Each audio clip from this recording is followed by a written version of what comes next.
Alerta. Servicios informativos. Tenemos al habla a Ana María García Fernández, abogada Rotal, mediadora y coordinadora parental de la Asociación de Mujeres Separadas y Divorciadas, Carmen García Castellón. Buenos días, Ana María, ¿qué tal? Hola, buenos días. Encantada, gracias por aceptar esta entrevista.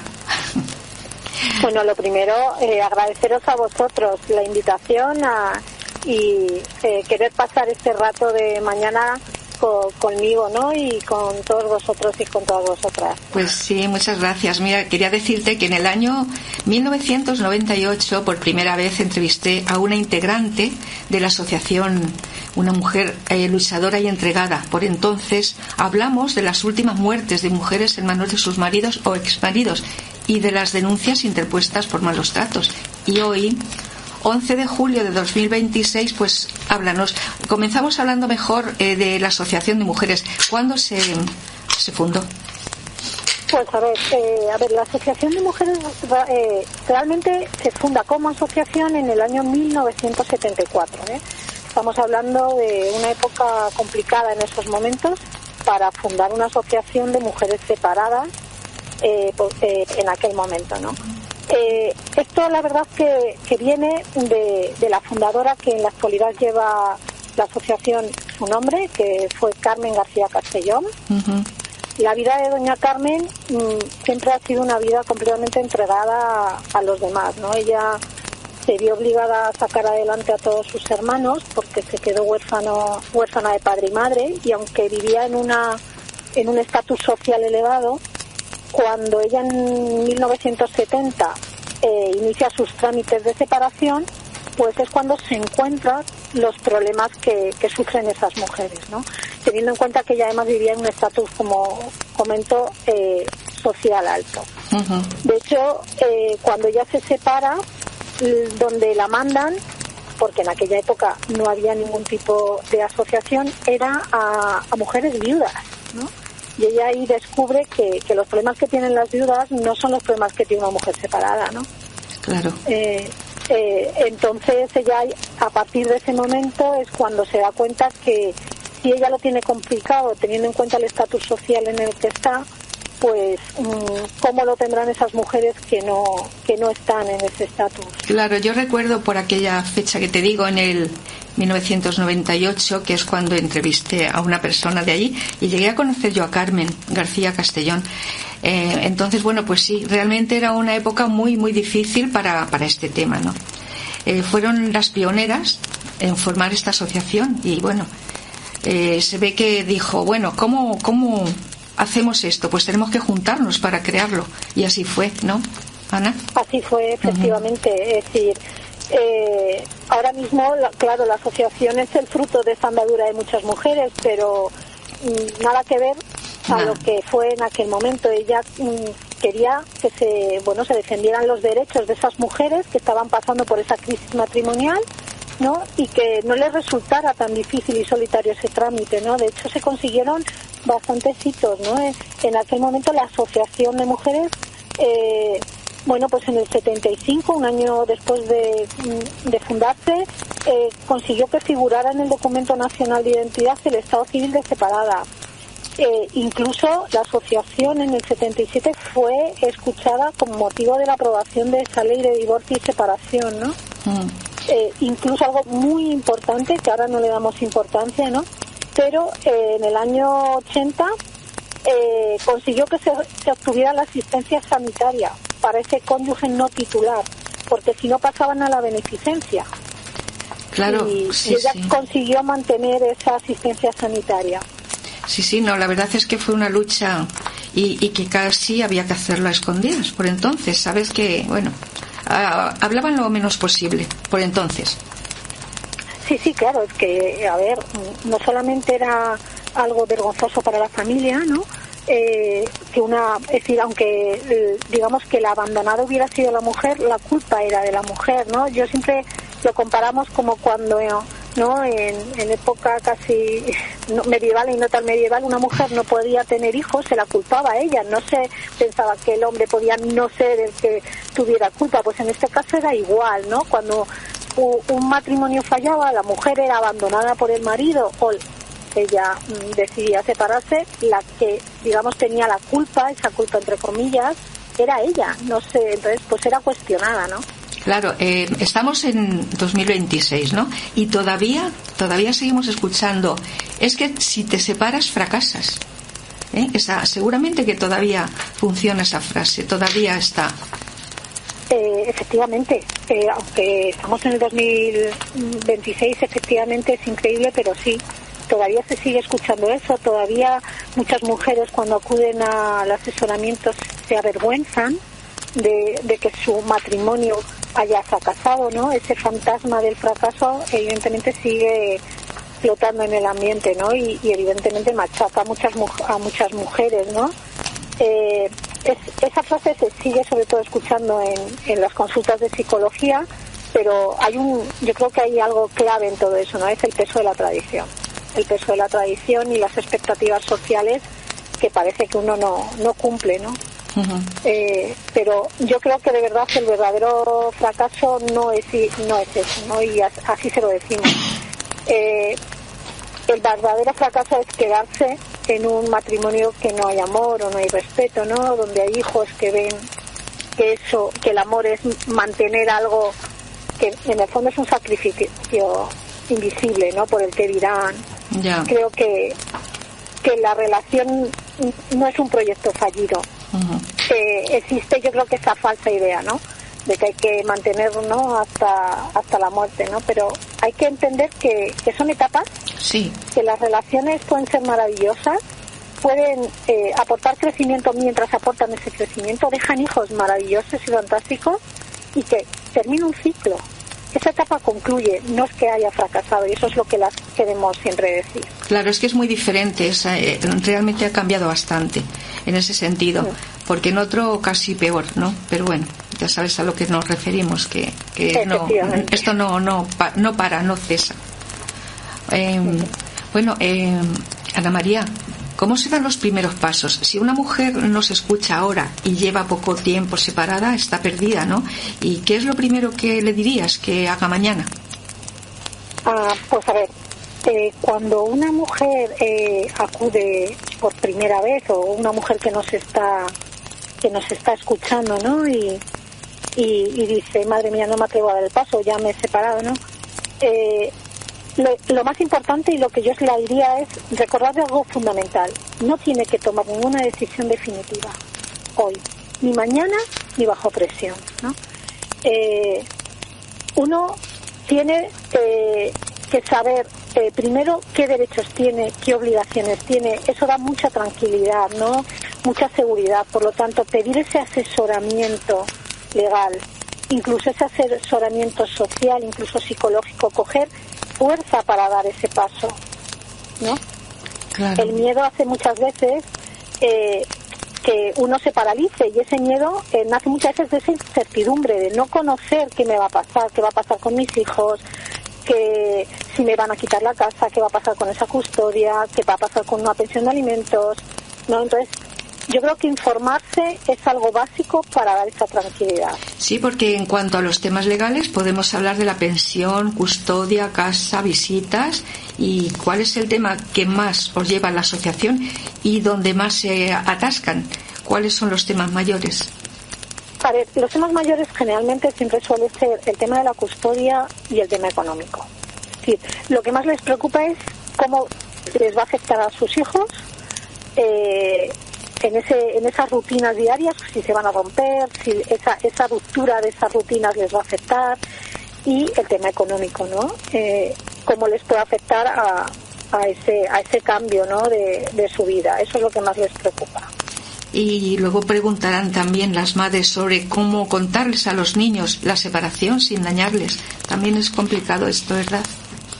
Sí, eso es muy complicado, pero es muy fácil, de explicárselo, y además generalmente les suele dar bastante tranquilidad, ¿no? Suelen preguntar que cómo se lo dicen, si juntos o separados. Nosotros siempre les decimos que la recomendación general suele dar la noticia juntos, siempre que sea posible, ¿no?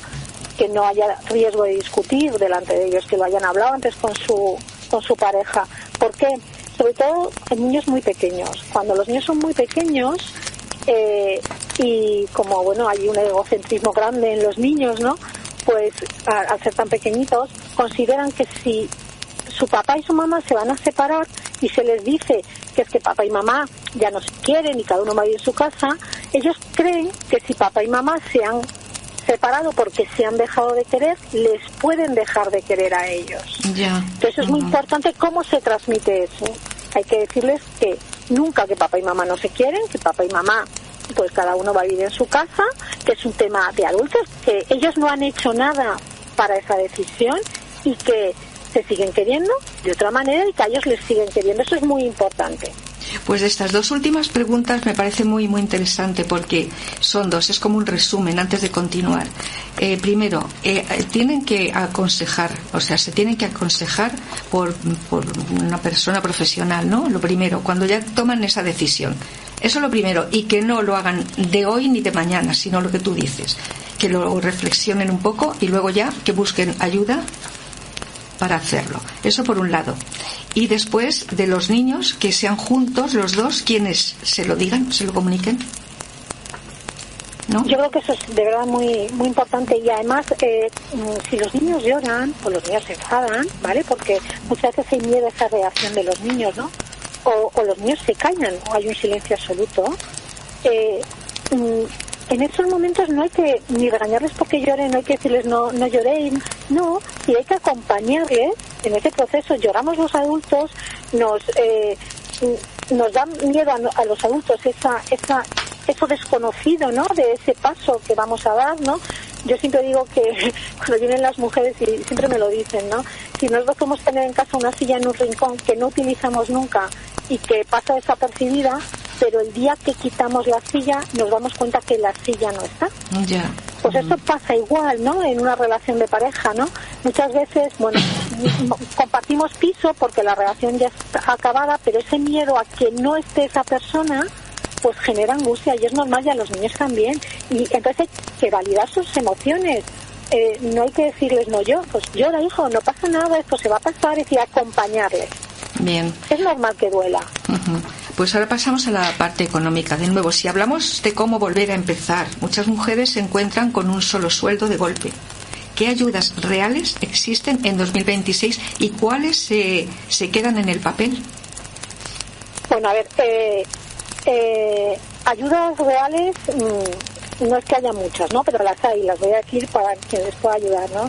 Es verdad que, jolín, la realidad de afrontar esta nueva situación con un solo sueldo, para ambos, tanto para mujeres como para los hombres, las mujeres en muchas ocasiones porque tienen evidentemente sus ingresos, bueno, pues es complejo porque yo siempre digo que en una separación, en un divorcio, a nivel económico nadie gana, ¿no? Todos pierden. Uh-huh. Y hay que volverse a recondicionar, ¿no? Entonces, hay ayudas reales, es verdad que las existen, que se solicitan ante la Seguridad Social o el SEPE. En muchas ocasiones los requisitos son muy grandes, es decir, el ingreso mínimo vital, el tema administrativo, burocrático es muy grande, casi nadie lo recibe, eso es lo que se dice, pero no es real. Yeah. Pero está el bono social eléctrico, que a las mujeres, a las familias, no a las mujeres, es decir, a lo que son las familias monoparentales, en muchas comunidades, en la Comunidad de Madrid, uh-huh, se da ese bono social eléctrico y térmico. Y luego hay algo muy importante que es muy desconocido y yo siempre lo digo, ¿no? El Fondo de Garantía del Pago de Alimentos. Bien, ¿y dónde se solicita? ¿Dónde se solicita?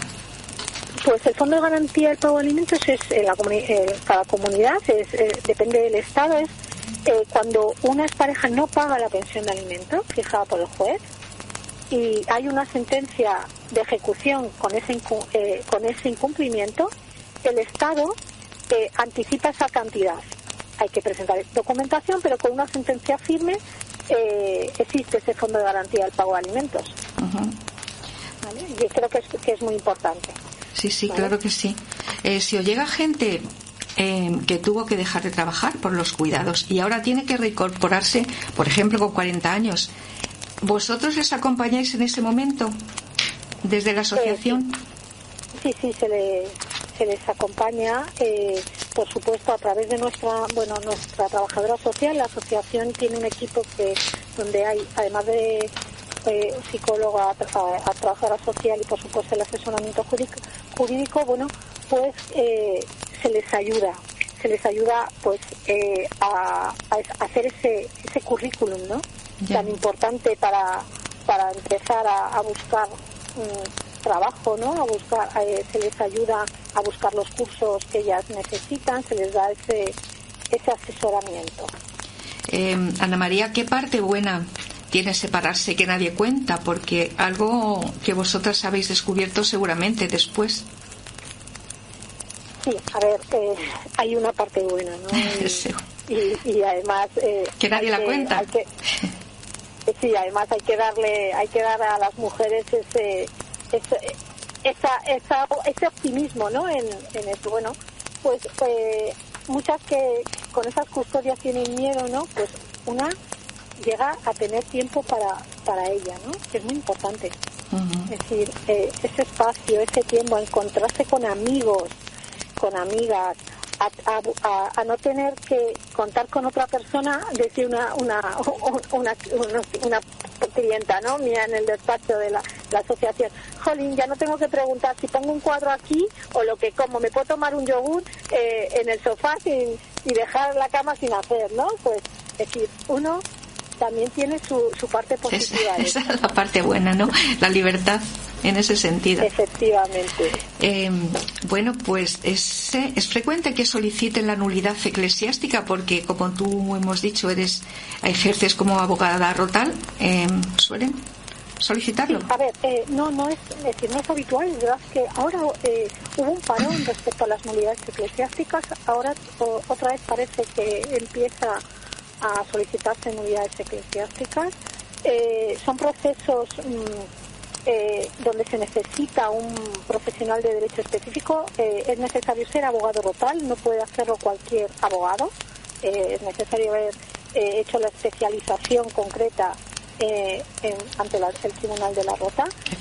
Y bueno, sí, se empiezan a tramitar nulidades eclesiásticas. Más ahora. Otra vez como un auge otra vez de la solicitud de nulidades. Sí. ¿Y quiénes la suelen solicitar más, el hombre o la mujer? La mujer. La mujer, ¿no? Sí. Pero la suele solicitar más la mujer, pero no precisamente para volver a contraer nuevo matrimonio.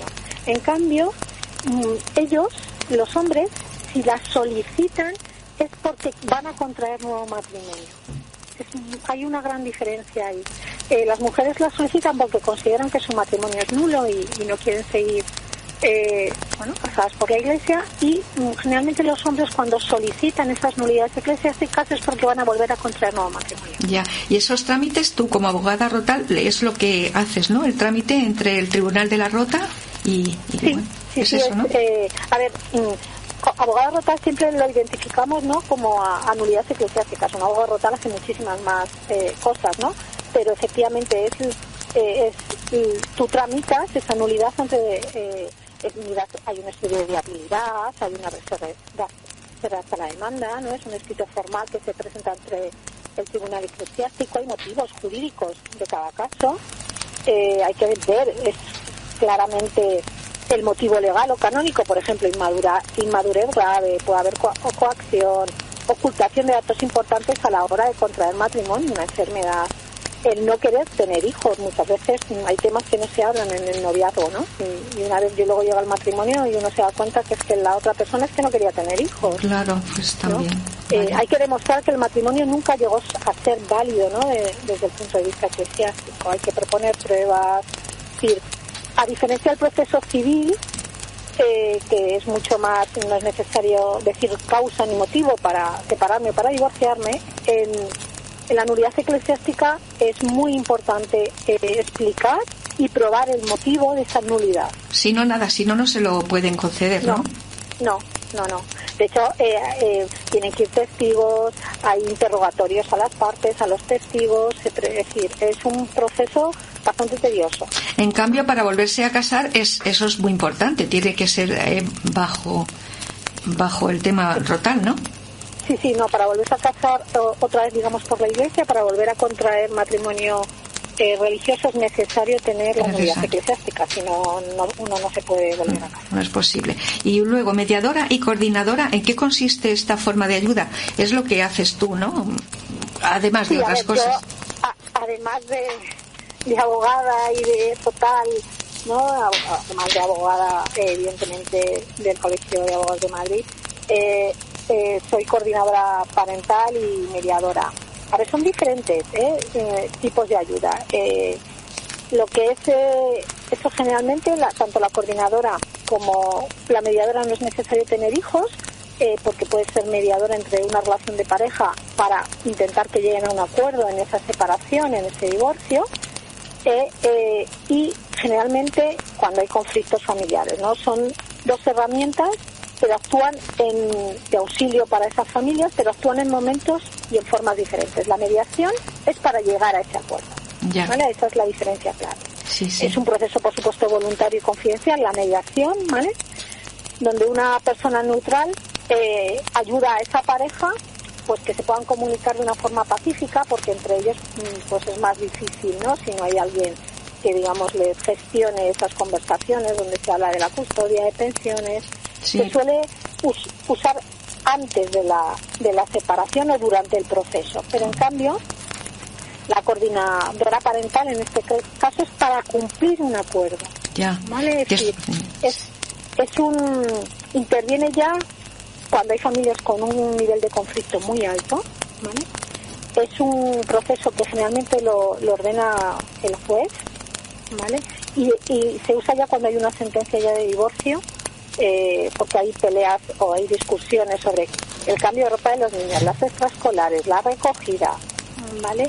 Y entonces digamos que está obligado por el juez. El juez en España ahora mismo se está dando el coordinador parental en Cataluña y poco más, en España no está todavía muy instaurada.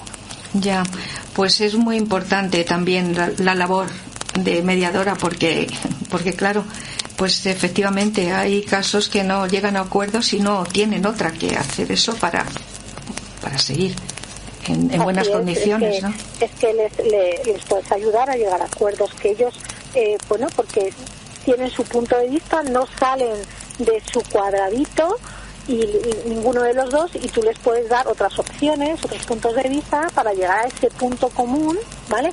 A ver, yo siempre digo, hay que ceder. Aquí no es un gana-gana, lo he dicho antes en todos los aspectos. Aquí es un pierde-pierde. Todos tenemos que perder un poco para llegar a ese acuerdo. Ya. Y los dos tienen que poner de su parte. Y entonces ese mediador intenta, pues, llegar a esos acuerdos cogiendo las cosas más importantes de uno o de otro e intentar llegar a ese punto común. Ya. Pues Ana María, antes de facilitar el teléfono o cómo se pueden poner en contacto con la asociación, te quería hacer una última pregunta. En cuanto a apoyos, derechos y vida real, ¿se sienten acompañadas una vez que acuden a la asociación? Sí, de hecho yo creo que nuestra trayectoria, ¿no?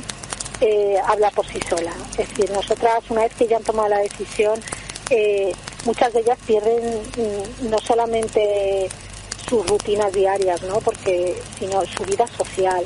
Y además de seguir apoyándolas jurídicamente y socialmente, ayudándolas a través de la trabajadora social a becas, ayudas, a solicitar vivienda en caso de que lo necesiten, el apoyo psicológico, porque hay grupos de mujeres con una psicóloga de la asociación que las sigue ayudando y acompañando en ese proceso, ¿no?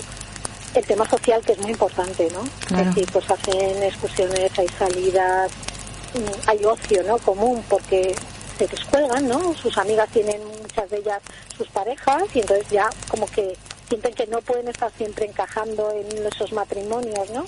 Entonces, bueno, pues encuentran esa ayuda en la asociación también. Ya, una cosa muy muy importante, antes que nada, tenéis a la vista un proyecto de estado de violencia económica. ¿Y qué significa? Háblanos de esta importante novedad. Pues sí, a ver, desde el año 2020-2021 estamos involucrados en un proyecto de investigación con la Universidad de Extremadura, que la investigadora principal es profesora de Economía de la Universidad de Cáceres, se inició un proyecto de investigación para ver si se da o no se da la violencia económica. Hemos conseguido, a través de ese proyecto, identificar qué tipos de violencia económica hay, y hemos conseguido que el año pasado se consiguiera en el Pacto de Estado de Violencia, que se aprobara por el Congreso de los Diputados por unanimidad, que sea incluido la violencia económica como un tipo de violencia de género que hasta ahora mismo no estaba reconocida. A pesar de que el Convenio de Estambul nos decía que tenía que estar reconocido, no estaba reconocido. Y muy resumidamente os voy a decir qué es la violencia económica, ¿no? Pues la violencia económica, como os he dicho, es una forma de violencia de género bastante invisible y se manifiesta en la acción de limitar, suprimir o controlar de manera injustificada e intencionada el acceso a las mujeres a los recursos económicos de la familia, de la pareja, incluso los suyos propios, presentes, futuros y de sus hijos o hijas. Ya. Es verdad que nosotros nos estamos enfocando, porque es lo que está reconocido, digamos, de alguna manera, aunque no como violencia económica en el Código Penal, en los impagos de pensiones de alimentos, ¿vale? Ya. Cuando hay impagos de pensiones de alimentos de manera con dolo, ¿no?, con intencionalidad, muchas veces se está utilizando ese tipo de impagos para seguir ejerciendo ese tipo de violencia en la mujer, ¿no? Ya, y de esto se trata, ¿verdad? Estamos enfocados, efectivamente. Bueno, pues que haya mucha suerte y adelante. A ver, vamos a dar, por fin ya vamos a dar el teléfono, el mail o la dirección de donde os encontráis. Pues nosotros nos encontramos en Madrid capital, en la plaza de Juan Zorrilla número 2, primero derecha. Esto está muy cerca de Canal, en Chamberí, sí. El metro es Río Rosas. Sí, sí. El teléfono es 91 570 44 28 y el móvil que les dejo también es el 646 62 0712. El correo electrónico, por si alguien lo quiere, es info@asociacioncgc.es, y allí estamos pues para ayudar a todas las mujeres, a darles ese asesoramiento que es gratuito. ¿Es gratuito el asesoramiento? Sí, el asesoramiento jurídico, social, es gratuito. Incluso el grupo de mujeres que lleva una psicóloga también es gratuito. Vale, luego ya si desean hacerse de la asociación, pues nada, ¿no? Se podría. Sí, eso por supuesto, abierto a todas las mujeres que quieran colaborar, ¿no?, en este proyecto para ayudar a esas mujeres que vienen por detrás. Ya, bueno, pues voy a repetir el teléfono 91570 4428, es ese, ¿verdad? Y otro, 646 620712. Efectivamente. Vale, y en la calle Juan Zorrilla, número 2, primero derecha de Río Rosas, es decir, del metro Río Rosas. Sí. Bueno, pues nada más. Ana María, muchísimas gracias por esta información. Creo que ha sido bastante interesante, sobre todo a las personas que estén interesadas en ello. Y un abrazo a todas las de la asociación. Muchísimas gracias de verdad a ti por esta labor tan importante que haces desde la radio, comunicando cosas que pueden valer a muchas mujeres a salir de momentos oscuros para ella. De verdad, muchas gracias por tu trabajo. Gracias a ti, un abrazo fuerte.